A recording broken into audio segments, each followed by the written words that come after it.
Bheema, the strongest warrior of the Pandavas, a man who could tear apart enemies with his bare hands. But even he could not protect his own son. But very few people know Bheema had another son, not born in the forest, not born from a demon princess, but from a queen.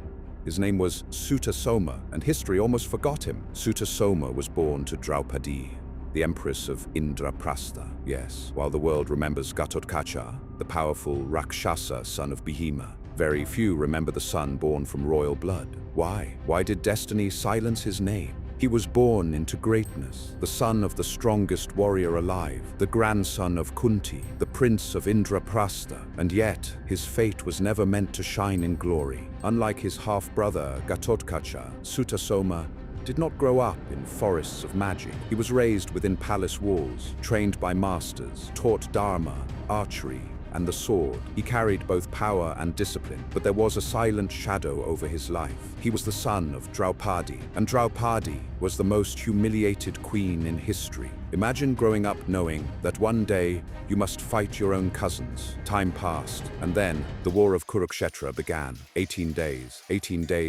that would change the world. Sutasoma stood on the battlefield, not as a child, but as a warrior. He fought bravely. He fought beneath the Pandava flag. But he was never given the spotlight. The world watched Arjuna and Karna, Bheema and Duryodhana, Abhimanyu's heroic sacrifice. But Sutasoma, he fought in silence. But the real tragedy had not yet come. The war ended. The Pandavas had won. Duryodhana had fallen. Peace seemed near, but darkness does not disappear so easily. One night, while the Pandavas were away, Ashwatthama entered the camp. Fueled by rage, blinded by revenge, he attacked while they slept. Not the warriors, not the fathers, but the sons. Sutasoma was asleep. He had survived the battlefield. He had survived arrows and swords, but he could not survive betrayal in the night. Ashwatthama killed him, along with the other sons of Draupadi, the Upapandavas, silently, brutally, without honor. Imagine Bheema's rage when he found out, the strongest man alive, unable to protect his own child. The war he fought for justice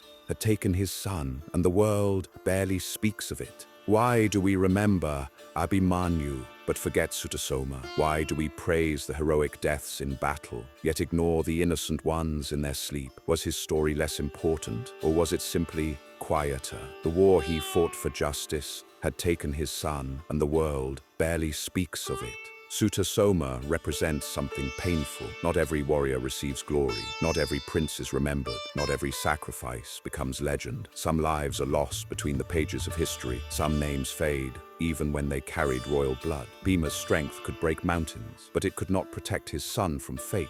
And that is the cruelest truth of the Mahabharata. Power does not guarantee protection. Victory does not erase loss. Sutasoma's life was short, but he stood for duty. He stood beside his family. He fought without seeking fame, and he died without the world noticing. Maybe that is why his story matters, because in every age there are people like Sutasoma, loyal, brave, forgotten, and sometimes the greatest tragedies are the ones history whispers instead of shouting, and he died without the world noticing. The forgotten son of Bheema, Sutasoma,